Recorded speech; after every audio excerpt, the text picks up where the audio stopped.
Petit à petit, le chariot se remplit. L'actualité en bref de ce vendredi, c'est d'abord la 38e collecte nationale de la Banque alimentaire. Collecte qui se poursuit ce samedi. 30 enseignes vosgiennes accueillent les bénévoles, comme ici, dans cet hypermarché à Golbey. Bénévoles accompagnés d'ailleurs de jeunes du service national universel ou encore de lycéens. Objectif cette année, récupérer sur notre département au moins 17 tonnes de produits alimentaires ou d'hygiène qui seront ensuite redistribués aux épiceries solidaires et à une trentaine d'associations. Une opération de solidarité également possible en ligne jusqu'au 15 décembre sur le site monpaniersolidaire.org. Le pôle multimodal de la gare de Saint-Dié est arrivé dans sa dernière ligne droite pour une inauguration au printemps.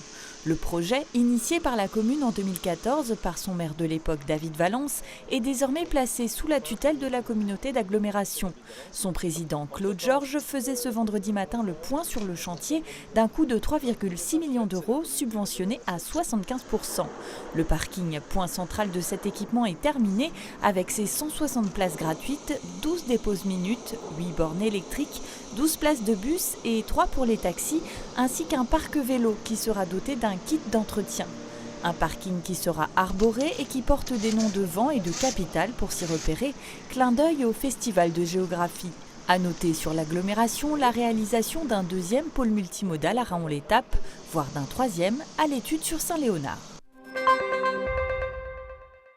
Non, le textile n'est pas mort et il a même de beaux jours devant lui dans la filière de l'artisanat. C'est en tout cas ce que nous prouve cette année encore le salon cousu de fil rouge à Thaon-les-Vosges qui ne cesse de prendre de l'ampleur depuis sa création en 2016.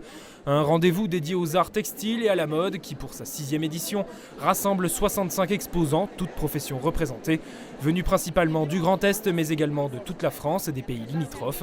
Un salon à découvrir à la Rotonde jusqu'à dimanche et samedi soir dans votre émission L'Hebdo.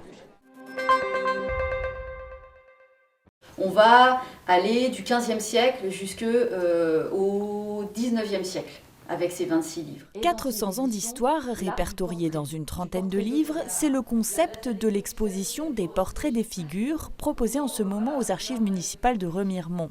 Un parcours chronologique qui retrace l'histoire et l'évolution d'une pratique née au XVIe siècle, l'édition de portraits dans les livres.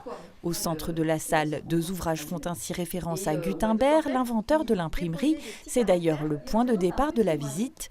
Des portraits des figures est à découvrir les mardis, mercredis et jeudis jusqu'au 22 décembre.